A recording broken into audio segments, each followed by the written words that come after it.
good to see everybody. Thanks, Raquel.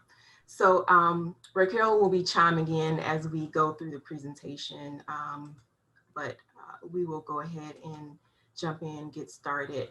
Let's make sure this works. So I want to first launch a poll just to kind of gauge where folks are. So I'm gonna launch the first poll. You should see it pop up on your screen. So the question is, have you ever spoken up about something that wasn't right to get it fixed, or spoken up to stop something that would be harmful? So you just take a second to answer this question, and we'll see where people stand.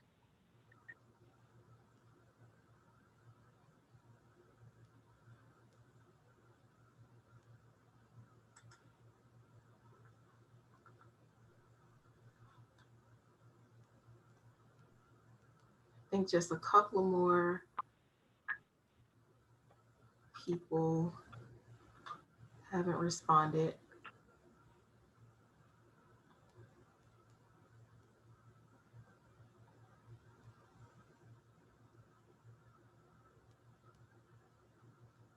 Okay, I think we have 90% of the people have voted, so I'll just go ahead and in the poll and see where we stand. Okay, so great news is almost 90% of you guys have spoken up to fix something or stop something harmful. So congratulations, you are already advocates. I'll stop sharing that. So what is advocacy? Advocacy is using your voice. If you've ever spoken up to fix something or to stop something from happening that would be harmful, then you're an advocate. It's simply speaking in support of or in opposition to a cause, policy, or issue. But the key is that your message is directed at people who have the power to do something about it. If you're just, shouting into the wind about something that isn't right, or something that you think is going to be bad for your community, but you're not directing that message at people who have the power to do something about it, then it's not really advocating. Essentially, you're just complaining. So advocacy really needs to be targeted, and it can be in support of or in opposition of any issue or problem that you see. So here are a few common advocacy strategies that we want to talk about during this presentation. One is understanding the difference between grassroots organizing versus grass tops organizing. The second is different ways of communicating with legislators. We'll talk about letters, calls, meetings, and symbolic actions like marches or protests. The third is media coverage. We'll talk about earned media, op-eds, which stands for opinion editorials, letters to the editor, and also social media as a form of media. And then we'll also talk about storytelling, which is a really important aspect of advocacy. So communicating with decision makers, it's really important to build a relationship and connect with your elected representative. The key is persuasion. You're more likely to persuade someone who you've had some connection with or relationship with. They're more likely to listen to you if you've already laid the foundation by building that relationship and done the homework. Storytelling is a key part of that, making sure that you are connecting the decision maker with others in the community who they have relationships with.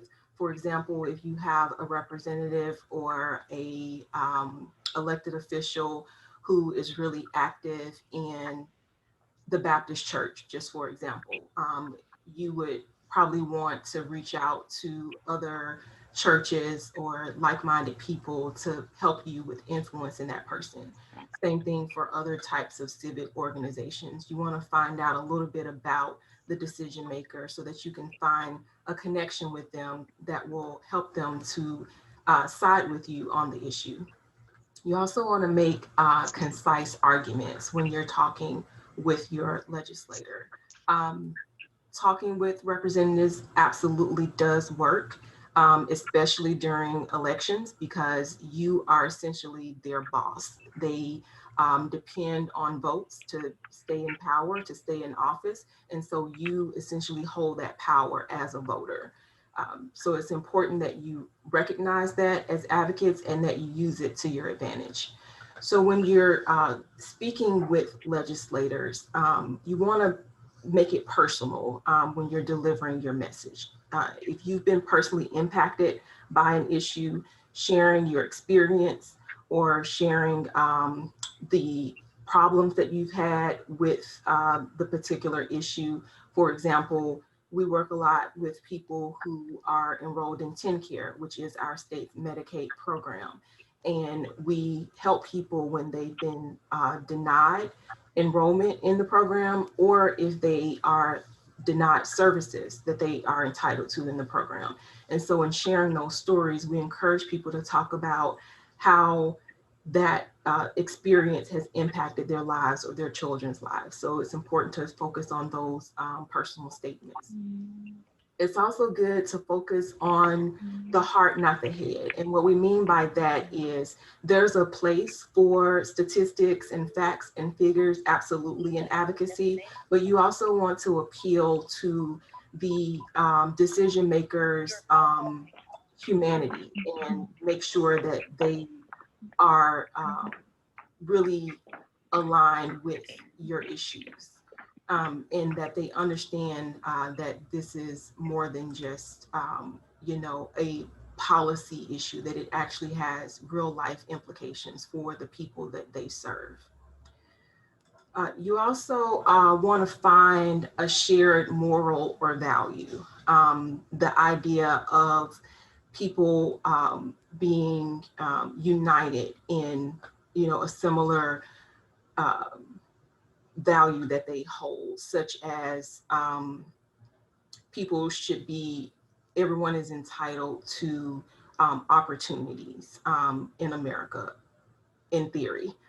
We know that that doesn't always play out in real life, but finding something that at the root, no one can necessarily disagree with you about, such as children being entitled to um, safety, entitled to grow up in a safe neighborhood, or that our elderly people should be respected and honored and supported. Those types of shared morals or values are things that you can draw on as a starting point when you're trying to persuade decision makers. It's also important to focus your ask on something. Don't make it too broad or go in with a laundry list of things that you want the person to do, because that can be overwhelming and they may agree with you on one thing and not on, another, and then they just don't do anything because they can't give you everything that you're asking for. So it's important to try to focus on a single thing that you want the person to do. So stories. Gonna launch another poll here just to kind of gauge.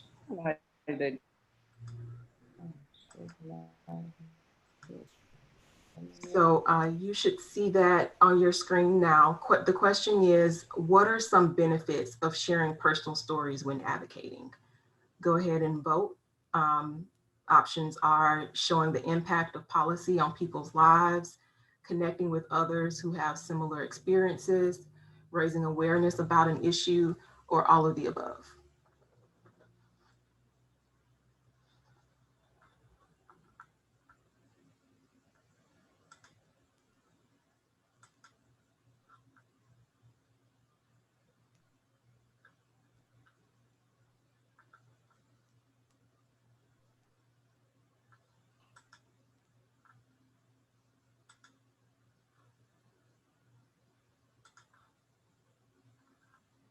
Okay, it looks like a good number of you have voted and everybody says all of the above. So I'll go ahead and end that and share. Yeah, you're all correct. All of these things are benefits of sharing personal stories when you're advocating. It's important to connect the policies or the programs that are at issue with real people, with how they are experiencing these things in real life.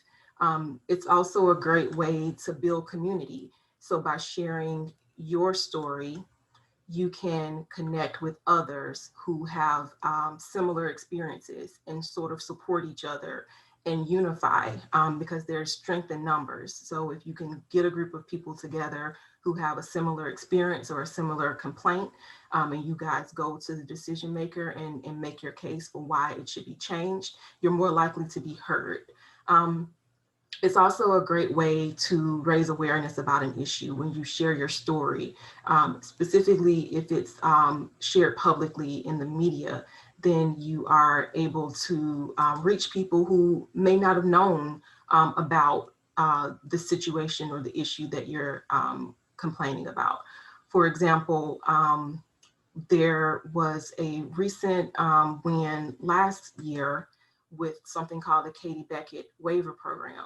And this is something that the Tennessee Justice Center worked on for many years in partnership with the Tennessee Disability Coalition. And for families who have relatives with disabilities, they have lived experiences that the average person who doesn't have a disability may not even be aware of. And so with this particular program, Tennessee was the only state that did not provide a pathway to coverage for children who have really significant healthcare needs. And they would qualify for Medicaid, but for their parents' income being too high. But oftentimes, even if you're over income for Medicaid, that doesn't mean that you have enough money to afford the high cost drugs or therapies or equipments or services that a child with significant healthcare needs may require.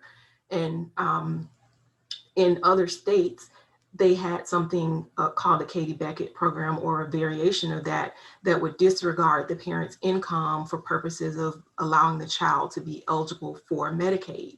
And we had heard stories from our clients in Tennessee who were dealing with struggles such as having to file for bankruptcy because they had such high medical bills, or deciding to divorce so that they could minimize the income that would be counted for their Medicaid applications. Really heartbreaking stories. And so by sharing those stories of these families, we were able to reach get the attention of lawmakers, of legislators in various districts who saw the stories and really felt compelled to take action. So that's just an example of the impact of sharing your stories and what difference that can make. Stories are often really compelling for digital organizing. And so if you are sending emails or posting on social media, that sort of thing, that's what we mean by digital, then you may realize that when you see a picture or a video, you're more likely to pause and to look at that content than if it's just words on a screen or if it's just a graph or numbers. So it's important to kind of feature those stories when you're trying to reach your audience for organizing. So there's different ways that you can do storytelling. It can happen through op-eds, LTE, which stands for letter to the editor, and various social media platforms are great for amplifying your messages to people when you're trying to advocate. So there are some best practices for contacting representatives. And when we say representatives, it doesn't necessarily have to be someone in the Tennessee legislature or a member of Congress. Representative is just loosely used in this sense for any elected official or anyone who's in a position of power that governs the issue that you care about. So phone calls are one way to reach them. It's important that when you're driving calls to a representative that you encourage the advocates who are making the calls to be respectful and to explain, you know, I'm Kanika Young, I live in District 19, I'm one of your constituents, and this is the issue that I want to speak to you about. So making sure that the people who are making the calls are actually constituents of the representative is important. You want to explain your personal story if it's relevant to the issue that you're calling about. And you definitely want to keep it simple. There is, you know, it's commonly known that representatives don't necessarily get a whole lot of calls all the time.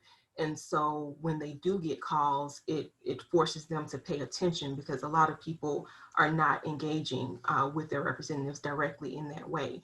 And even if they're not answering the phones themselves, they have people on staff who pay attention to those things, and they actually note when they get a call and what it's referring to. And if it's about a specific piece of legislation, then they will note this person's in favor or against, and essentially tally the calls that they've gotten, and kind of decide, are the majority of our constituents in favor of this bill, or are they opposed to it?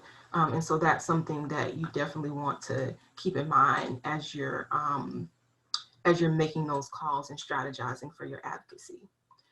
Candidate forums is another way to make direct contact with your representatives. If you have an opportunity, it's great to introduce yourself, to thank them for participating in that forum, and to share your story and make it personal to the district or the region that's within that representative's power. And also make clear and direct ask when you're speaking to them. So what happens if a representative is not agreeing? Well, it's important that you listen to try to figure out, okay, is the reason they're disagreeing something that is based in fact, or are they just misinformed about the issue? And so if you listen, you may be able to find a point that you can use to redirect them to be on your side of the issue. You should acknowledge the complaint or disagreement that they're having, and provide real information, provide facts. Go in prepared with the evidence to support your position or the arguments that you're trying to make. Always try to find the lowest common denominator to achieve the best result. You want to, sorry for the spacing, that next one should be on the next line. You also want to share real experiences and stories. And last but not least, don't give up. Even if you don't succeed in that first round of advocacy, you want to kind of build the case, and for lack of a better word, just wear them down over time, right? There are people who may start out being, on the far right of an issue, and they're able to move closer to the middle over time. And so you want to use every opportunity to reduce the intensity of their opposition, and really to minimize the harmful impacts of what you're advocating against. That often can be a strategy. Even if you're not completely able to stop something, you can chip away at it to make it less harmful, and then you live to fight another day. You can come back and try to make more progress the next time. Big picture, so people speaking out in local districts absolutely matters. Of course, we have a national election coming up in November, but there are lots of down ballot races that are important. You have school district, you have council votes in various places. You have other elections that really impact people's lives. And so speaking out in your local district can be a great way to get your feet wet in advocacy, and to start building your confidence in speaking to representatives or other elected officials about issues. Again, candidates are really listening before elections. They want to get your vote. They want to get as many votes as they can. Sometimes they might make promises that they don't always keep, but it's still a great time to make your case, because they're more likely to be listening at that point and more open to supporting the causes that the voters care about. Again, even hearing from one person can make a difference, because there aren't that many people always reaching out directly to elected officials. And so if they hear from one person about an issue, that may be enough to convince them that it's important and that they want to get behind it. local newspapers, elected officials read them. And so that's a great communication method. So a lot of times we will try to submit op-eds or LTEs to the paper, not only to educate the public about the issue, but because we know that elected officials are reading the paper and they're more likely to see it and realize that it's something that people care about when they find that information in the newspaper. Along those lines, it's important to build relationships with reporters. They can be a really great ally in advocating for issues. To go back to one example with the Katie Beckett waiver program, the Tennessee Justice Center and the Tennessee Disability Coalition actually pitched stories to reporters across the state about families who would benefit from the program and ask them to share stories. And so you had reporters go out to the families' homes and take video or photographs of them for the stories. And that really made an impact in conveying the struggles that the families were experiencing. And those stories, we strategically pitched that during the Thanksgiving break because we knew that a lot of times newspapers are understaffed and they don't always have the resources or the capacity to go out and research things, particularly, you know, during a holiday season when people are taking vacation or breaks. And so it's nice to have a story packaged and ready to run for them during that time. And there's less, you know, there are less items in the news to compete with during that time. And so we pitched it as a Thanksgiving story, and it ran, I think, the Friday after Thanksgiving. And a lot of people saw that because they're home with their families and they're taking the time to read the paper. So that's just one tip for timing your pitches to reporters. Uh, Media coverage. So a little bit more about the different ways to get issues in front of the media. So op-eds is one way. Different papers have different parameters, but typically for an op-ed, you want to stick to 300 to 500 words and show expertise on a timely topic. They usually ask that you submit a headshot or a short bio with that so that they can use that if they run your opinion editorial. Letters to the editor, on the other hand, are shorter. It's usually 250 words or less.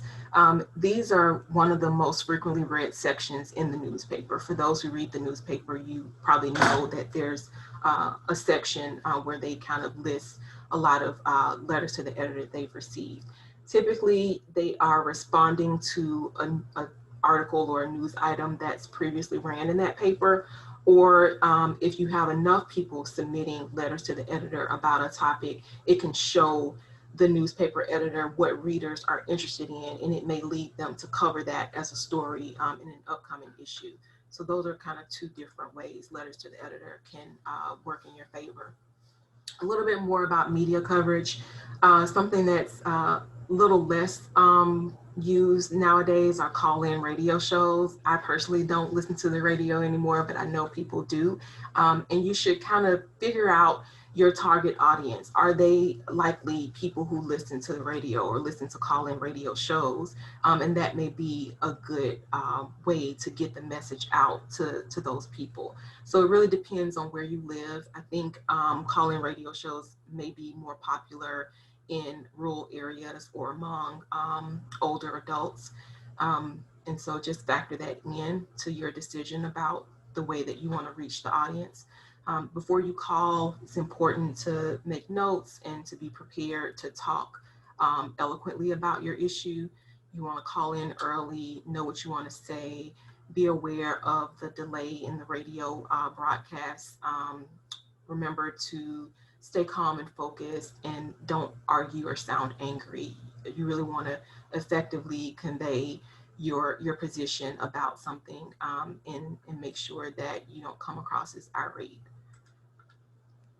So digital organizing is another important way that we advocate, especially nowadays during the pandemic when you're not able to go out in the community or do door knocking or hold big community gatherings, digital organizing is a way to reach a lot of people with more timely information.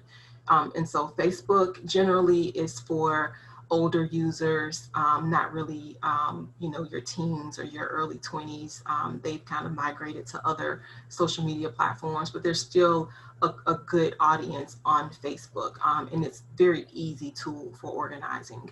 Instagram is kind of geared towards your younger users, and it's more photo driven. So that could be a good place to share stories. If you have a story about a family and you want to show a picture or a short video of that family to convey the issue, the Instagram may be a good choice. And then Twitter.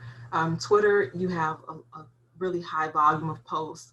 It's best for connecting with reporters. A lot of reporters will tweet things, and you can retweet or you can tweet at them and tag them using their handles to get attention to an issue that you want them to cover. It's a great way to follow news trends and to post about breaking news.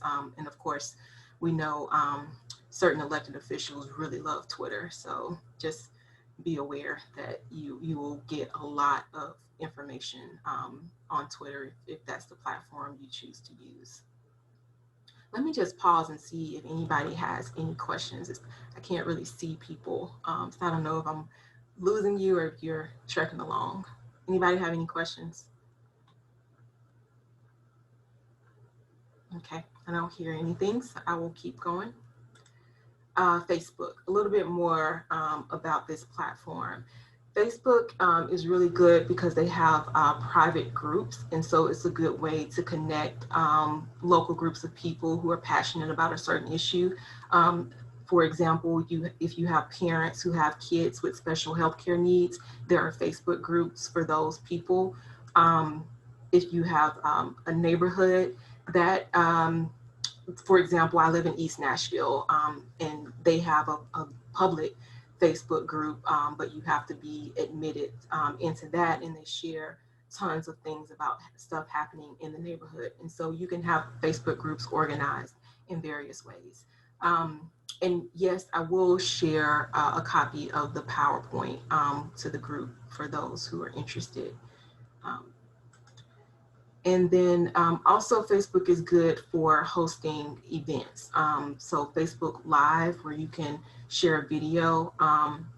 Videos often have a larger reach than other posts, but it's important to keep them short. People's attention spans are really short these days. And so you want to have a short video, maybe no more than 30 minutes if it's like a press event. But really even 5 minutes is really good for video content. Facebook Live would be for your longer events. So we held a forum a couple of years ago about the work reporting requirements that were being proposed for our 10 Care program. And that was broadcast on Facebook Live for people who weren't able to attend in person. And so just keep that in mind as a way to reach your audience. Sometimes we host, or pre-pandemic, we hosted in-person press events where we invite reporters to come, and we have speakers talking about the issues that we want to advocate around. And if reporters, for whatever reason, don't show up for the event, it's good that you have it recorded and broadcast on Facebook Live, because then you can share that and tag reporters later on, or you can use it as ways to reach a broader audience who maybe didn't make it to that in-person event at the time. I see a question here.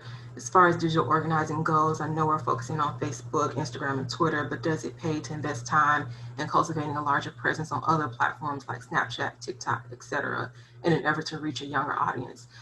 I say, yeah, why not? Try whatever tool is at your disposal. I think TJC played around with a Snapchat account at first, but I do not have Snapchat. I don't know how it works, to be quite honest. I don't know if people look to those platforms for advocacy, or if it's just pure entertainment. So that's just something you'd have to consider. Are you going to be the only person on this platform talking about political issues or, you know, things that are more serious? That's just something to keep in mind. But I do know that more recently, younger people have used those platforms to kind of organize around protests or different things that are happening. So that would indicate that they're probably open to receiving those messages from organizers as well. I'm thinking about the big effort to get people to reserve tickets for the rally that the president was organizing in Oklahoma, and you know they started this movement to get people to order these tickets and actually not go. And so that would be, you know, a good example of a way that Snapchat or was that, I think that was Snapchat, was used in that way. Okay, so other posts, photos, can't stress that enough. It really forces people to kind of pause when they're scrolling through their social media feed and pay attention to the posts. It's great to create shareable images. Canva is one platform where you can, for free, create flyers or other shareable images for your social media posts or for digital organizing. So that's just something to keep in mind. Oh, Raquel says there's an activist TikTok channel. It works to reach other activists. Great to know. Yeah, I'm just not up. I can't keep up with the latest technology. But yeah, that's a great point, Raquel. Thanks for sharing that. And also, sharing posts and getting other people to share it is a good way to expand your reach. You may have a set number of followers on your social media channels or accounts, but if you get other social media users to share that content, then it reaches their followers, they share it, it reaches theirs. And so you really have exponential growth with creating shareable posts. Um, Okay, Instagram, just a little bit more about that platform. It's great for sharing photos and short videos, telling stories. We suggest posting no more than once a day on there. You can easily link your Instagram to Facebook. It's not necessarily good for links except with Instagram stories, but keep in mind that they expire, so you should save them to your highlights if you would like them to stay on your profile. Just a little pro tip for Instagram.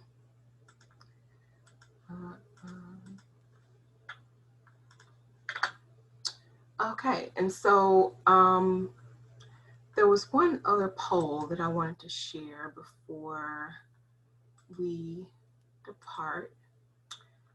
So you should see this pop up on your screen. Just want to know a little bit more about how you prefer to get information related to advocacy.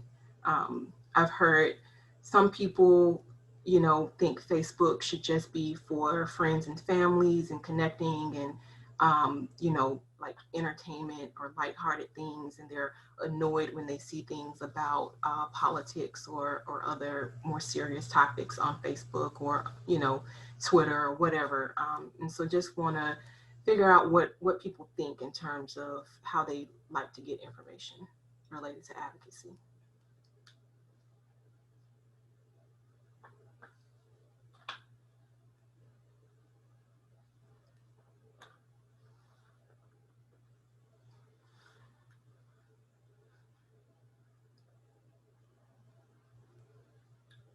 Okay, about 70% of y'all have voted. People still voting.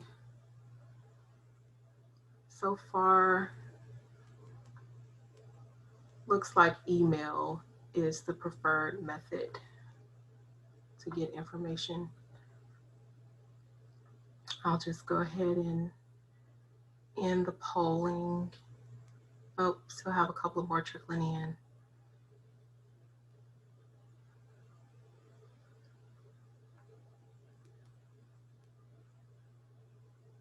Okay, yeah, it looks like email is the clear winner here. Over 70% of people prefer that. with websites, phone calls, or texts coming in second, Facebook, and then Twitter. So good to know. Good to know.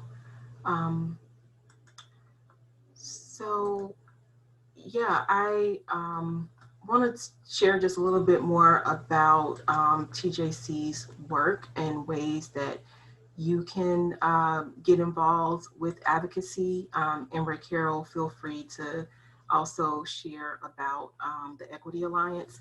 But the Tennessee Justice Center is a nonprofit organization. We primarily focus on individual casework, trainings, and technical assistance and advocacy. And so we represent Tennessee families who need assistance with healthcare and nutrition primarily.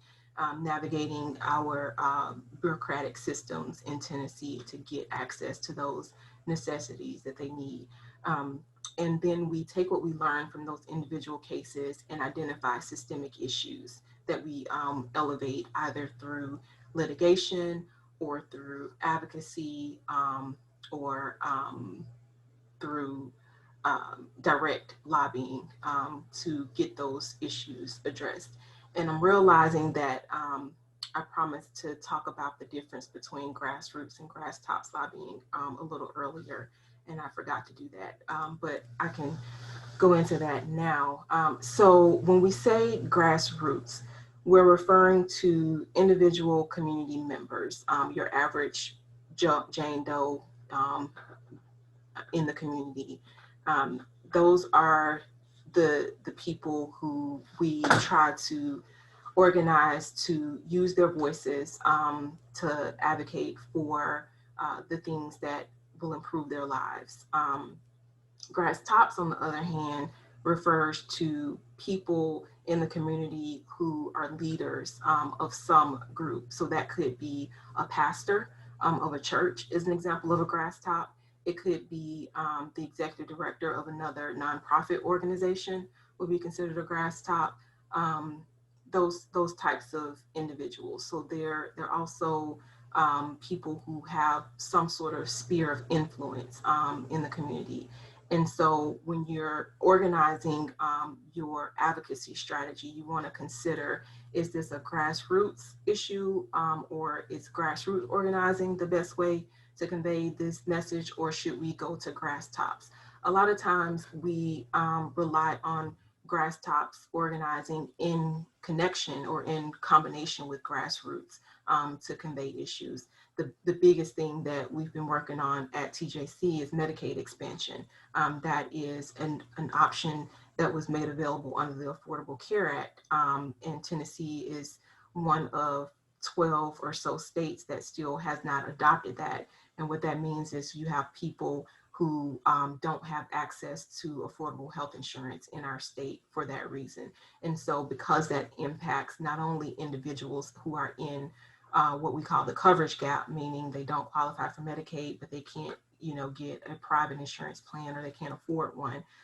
It impacts those individuals as well as our healthcare system overall. And so that's a great example of an issue that is ideal for both grassroots and grass tops organizing because you have rural hospitals that are impacted by the lack of Medicaid expansion. You have, $1.4 billion a year in federal tax dollars that we're missing out on that could help to support a lot of different programs in our state. And so that's just an example of how an issue can kind of, cross lots of different areas and span a really, broad area of interest for people. We also provide training such as this one or technical assistance to organizations. So if you are involved with a group that works directly with the community and you're interested in training on topics related to our SNAP or WIC program or our TennCare Cover Kids programs, then we'd be happy to provide those trainings to your organization. And a great way to stay informed about those is to sign up for our trainings list, which I will share with folks after the webinar via email. And yeah, we really just want to make sure that people know how to stay connected and that they stay informed about what's happening that impacts them. So I've listed here all the different ways that you can connect with TJC and stay in touch with us. We really encourage you to follow us on these different platforms and reach out when you have questions or issues that you need help elevating as they relate to communities in need. Ray Carroll, do you want to add anything about the Equity Alliance?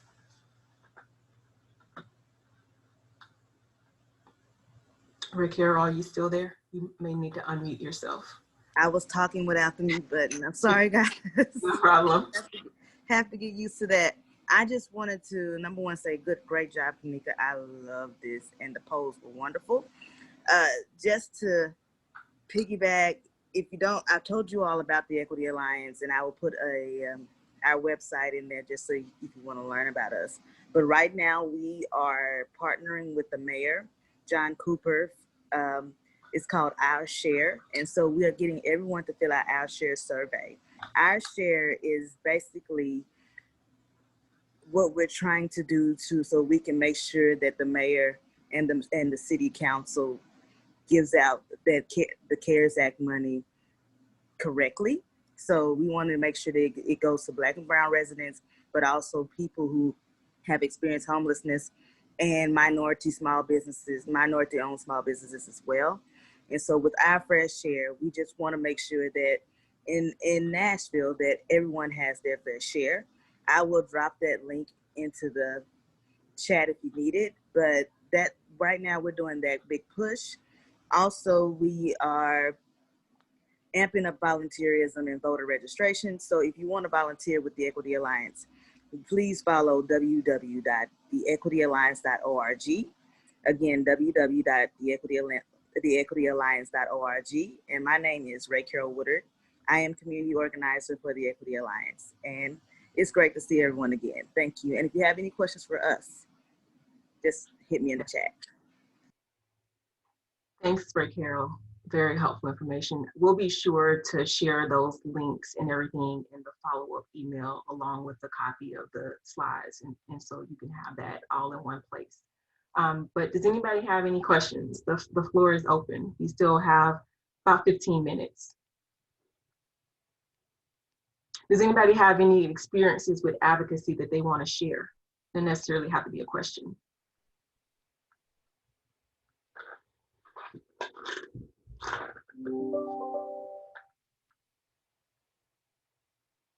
Nope, everybody's shy today. Do people feel like they are comfortable with advocating now?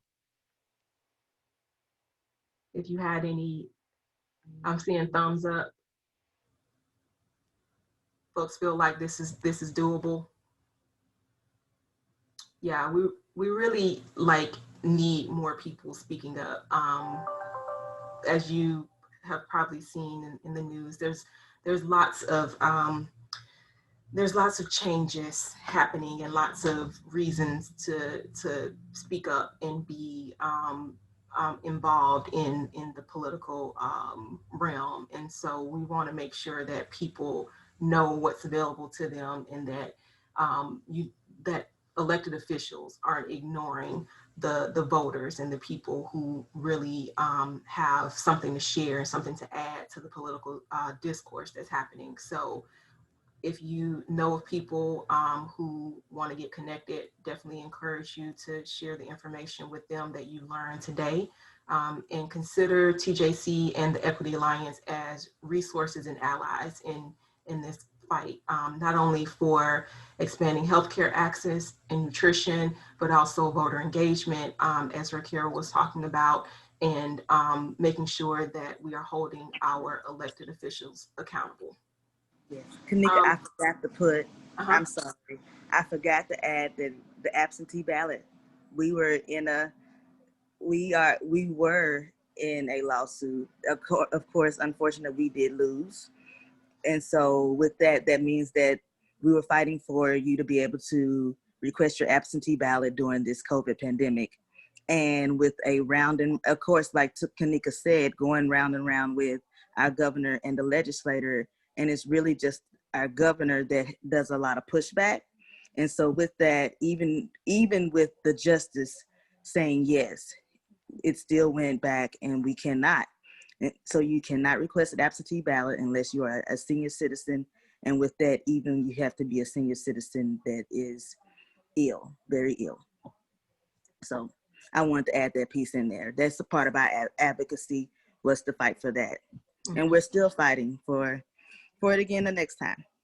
Yeah, absolutely. Voter engagement and voter suppression are very important issues that are at the root of everything else that we advocate about. So definitely want to make sure people are informed about the ways that they can exercise their right to vote, and not risk their lives during the pandemic. So it's unfortunate that the courts are not championing those causes in the ways that we would hope them to. But the fight is not over. We will keep going, and hopefully break down those barriers to voting. I see a couple questions in the chat. What would you say is the greatest need for advocacy? From my perspective, the greatest need is around our healthcare access right now. Not only because, we're facing a pandemic, which is a public health crisis, but it also has fiscal impact on our state. And so Medicaid expansion, again, is one of those no-brainer things that the state absolutely should be doing to draw down those additional federal tax dollars. And what people, I don't know if people actually realize this, but you're paying the money anyway. Like the federal taxes are coming out of Tennesseans' paychecks, regardless of whether we expand Medicaid or not.